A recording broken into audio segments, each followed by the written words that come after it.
અભિપ્રાય બેઠેલો તેથી તમને ખૂંચે.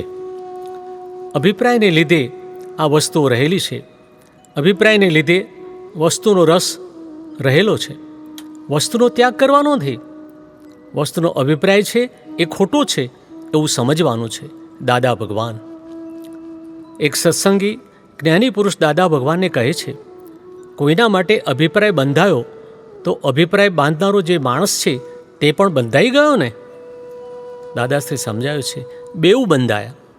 મારી ઉપર કોઈક અભિપ્રાય બાંધે તો હું બંધાતો નથી, પણ એ બાંધનાર બંધાઈ જાય છે. અજ્ઞાનીઓ તો બેઉ બંધાય, પણ હું તો બંધાવું નહીં ને.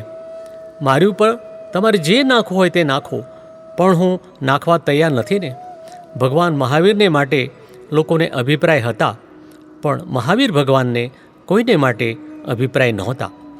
સત્સંગી કહે છે, આપણને કોઈના માટે અમુક અભિપ્રાય હોય કે આની પ્રકૃતિ આવી જ છે, એટલે મનમાં એમ રહે કે આને કહીશું તો ઠેકાણે નહીં રહે.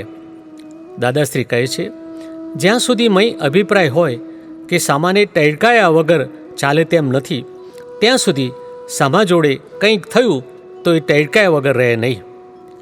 પાછલા રિએક્શન તો આવવાના જ. આપણે નક્કી કરીએ કે અભિપ્રાય છોડવો છે તો એ થોડો વખત પાછલા રિએક્શન રહેવાના. સામાન્ય રહે ને આપણને રહે.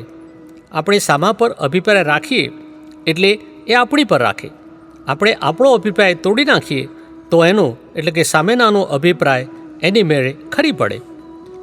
કોઈ તીનપત્તી જુગારવાળો અહીં આવ્યો હોય અને તમારો એના પર અભિપ્રાય બેસી ગયો કે આ તીનપત્તીવાળો છે, તો એ અહીં બેઠો હોય તેટલી વાર તમને અહીં ખૂંચ્યા કરે, બીજા કોઈને ના ખૂંચે. તેનું કારણ શું? સત્સંગી કહે છે, બીજા જાણતા નથી કે આ તીનપત્તીવાળો છે માટે. દાદાશ્રી કહે, બીજા જાણે છે પણ અભિપ્રાય બેસાડતા નથી, અને તમને અભિપ્રાય બેઠેલો તેથી તમને ખૂંચે. તે અભિપ્રાય આપણે છોડી નાખવા જોઈએ.